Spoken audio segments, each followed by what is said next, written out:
a Amalia García que nos tome la comunicación. Ella fue gobernadora de Zacatecas, ha sido legisladora, ha sido senadora de la República, diputado, senadora y una gran luchadora de las izquierdas en nuestro país, una gran luchadora por la democracia, una gran luchadora por los derechos de las mujeres, y acompañó en muchísimas ocasiones a la maestra Ifigenia Martínez. Amalia, gracias por tomarnos la comunicación.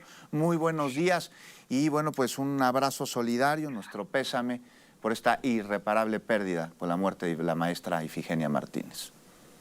La verdad es que yo lo que puedo decir de Ifigenia es que debemos tenerle, y yo le tengo un enorme agradecimiento por su vida, porque ha sido una vida fructífera, una vida entregada a sus causas, a sus convicciones, no solamente con gran determinación, sino siempre con una enorme alegría, con una gran inteligencia, con gran generosidad. Y cuando digo esto, es porque no solamente fue una luchadora social entregada a México, sino que además abrió siempre las puertas de su casa para que ahí se pudieran hacer reuniones, reflexiones, planteamientos.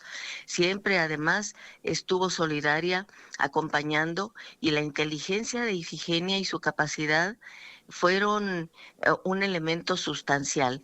Ella en el PRI fue una mujer que empezó a hacer una gran crítica cuando consideró que había que poner en el centro una visión nacionalista que sostuviera la fortaleza de nuestro país, y se formó una corriente dentro del propio PRI. Ella nos lo contaba en algunas ocasiones, a la que le llamaron la corriente de los ifigenios. Es decir, hacía liderazgo cuando planteaba iniciativas, pero además la hacía no con una visión pequeña, sino con una visión muy consistente, abierta.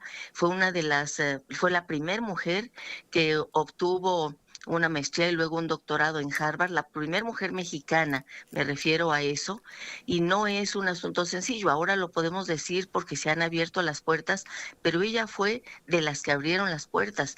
También fue subsecretaria de Hacienda, fue directora de la Escuela Nacional de Economía, hoy Facultad de Economía, y siempre con una determinación de contribuir, de aportar.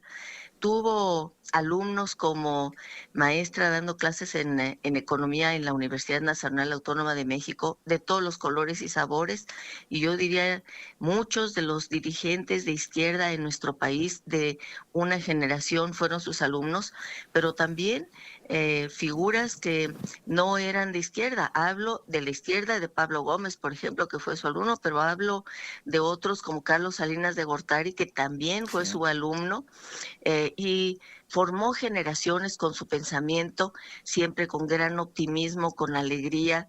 Y yo pues me honro de haberla conocido, haber estado cerca de ella en muchas ocasiones, con cierta frecuencia, todavía hasta hace pues muy poquito, algunas semanas.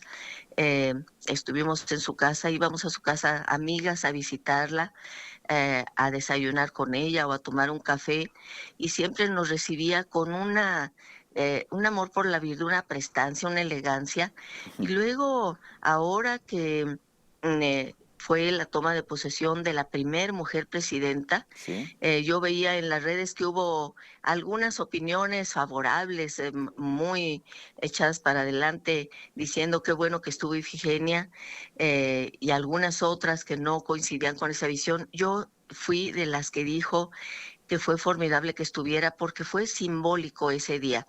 Había en el lugar más alto, no solo simbólicamente, sino de manera física, real, ahí, tres mujeres con en los lugares representando los poderes más altos de la República. Estaba la presidenta de la Suprema Corte de Justicia de la Nación, estaba Ifigenia representando al Poder Legislativo, y, por supuesto, la presidenta de México que recién asumía el poder, pero Ifigenia en Sí, condiciones ya frágiles por su salud, pero ella deseaba, quería estar ahí porque sus hijos, su hijo y también sus nietos la consultaron, ya estaba ella con la salud quebrantada e Ifigenia dijo, yo deseo estar ahí.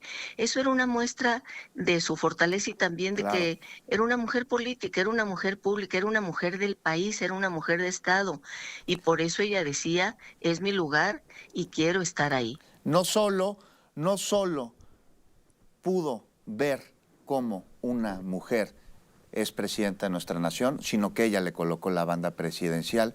Qué mejor manera de culminar una vida política, una vida de maestra y una vida en este espacio, porque ella va a vivir siempre a través de su lucha y a través de sus enseñanzas, que ese momento en el Congreso de la Unión, en donde no había más, no había quien fuera mejor persona para ponerle la banda presidencial a la presidenta de México que la maestra Ifigenia Martínez. Amalia García, pues muchas luchas estuvieron juntas la maestra Ifigenia Martínez y usted, y yo le agradezco muchísimo que haya tomado el tiempo de conversar con nosotros sobre quien también fue su maestra, de alguna manera, Ifigenia Martínez. De muchas Sí. maneras, con mucho cariño y también, por cierto, simbólicamente ese día, ella seguramente ahorita nos lo estaría conversando, su alegría porque ella que rompió tantos techos de cristal, como decimos en el movimiento feminista, veía que llegaba una mujer al poder ejecutivo más alto del país. Así es. Entonces, sí, agradecer su vida, eso es lo que yo creo que tenemos que hacer. Sin duda, su vida, su obra, su legado y su lucha. 3 mujeres representando cada uno de los poderes de la Unión en nuestro país.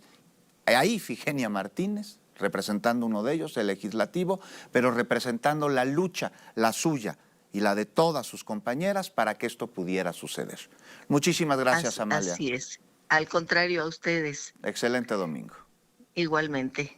Y bueno, vamos a otro tema. Agradezco a